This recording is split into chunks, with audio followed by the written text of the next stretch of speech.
शेखुल हिंद मौलाना महमूद हसन देवबंदी बर्रे सगीर के उन अजीम रहनुमाओं में से थे जिन्होंने बरतानवी इस्तेमार की गुलामी के दौर में आज़ादी का चिराग जलाया।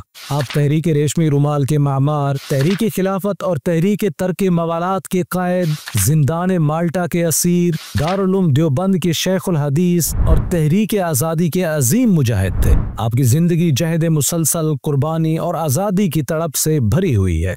आपकी पैदाइश 1851 में बरेली में हुई। 6 साल की उम्र में कुरान पाक हिफ्ज किया। 1866 में देवबंद की मशहूर मस्जिद छत्ता में एक छोटे से मदरसे से आगाज किया। यही इदारा बाद में दारुल उलूम देवबंद कहलाया। शेखुल हिंद इस मदरसे के पहले तालिब इल्म थे और यही आपकी इल्मी और दीनी जिंदगी की बुनियाद बनी। 1857 में आपने सहाह सित्ता और दीगर उलूम बराह रास्त बानी दारुल उलूम हजरत मौलाना मोहम्मद कासिम नानोतवी से पढ़े। यूं आपका रिश्ता आगाज से ही देवबंद और उसकी इल्मी तहरीक के साथ जुड़ गया। 1857 की नाकाम जंग आज़ादी के बाद जब पूरे हिंदुस्तान में एक सकूत का आलम था, ऐसे हालात में आज़ादी का नाम लेना भी मौत को दावत देना था। लेकिन शेखुल हिंद ने खतरात की परवाह किए बगैर तहरीक आज़ादी की शमा जलाई। आपने नौजवानों को तैयार किया, उनमें इनकलाबी रूह फूंकी और उन्हें अपना रफीक सफर बनाया। तहरीक रेशमी रुमाल ये बर्रे सगीर की सबसे बड़ी खुफिया इनकलाबी तहरीक थी। इस मंसूबे के तहत शुमाल मगरबी सरहद से कबाइल और तुर्क अफवाज के जरिए हिंदुस्तान पर हमला करके अंग्रेज को निकालने का इरादा था। पैगामात रेशमी रुमालों पर लिखे जाते ताकि रास महफूज रहे। इसी वजह से ये तहरीक रेशमी रुमाल तहरीक के नाम से मशहूर हुई।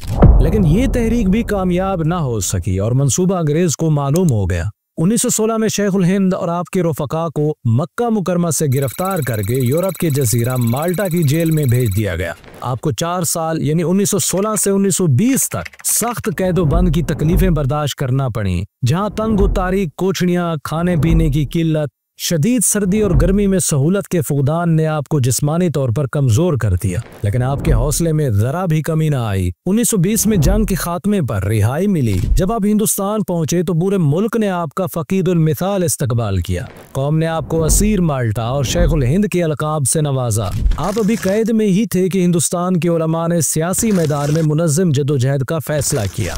24 नवंबर 1919 को दिल्ली में जमीयत उलमाए हिंद की बुनियाद रखी गई, जिसमें तमाम मकातब फिक्र के उलमा शरीक हुए। आपकी गैर मौजूदगी में आपके शागिर्द हजरत मुफ्ती किफायतुल्लाह देहलवी को कायम मकाम सदर बनाया गया और मुस्तकिल सदारत का मनसब आपके लिए महफूज रखा गया। रिहाई के बाद जब आप हिंदुस्तान पहुंचे तो दिल्ली में जमीयत का इजलास आपकी सदारत में मुनक्किद हुआ और आपको मुत्तफिका तौर पर सदर मुंतखब कर लिया गया।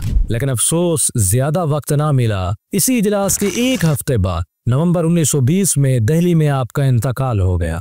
यूं बर्रे सगीर एक अजीम रहनुमा से महरूम हो गया।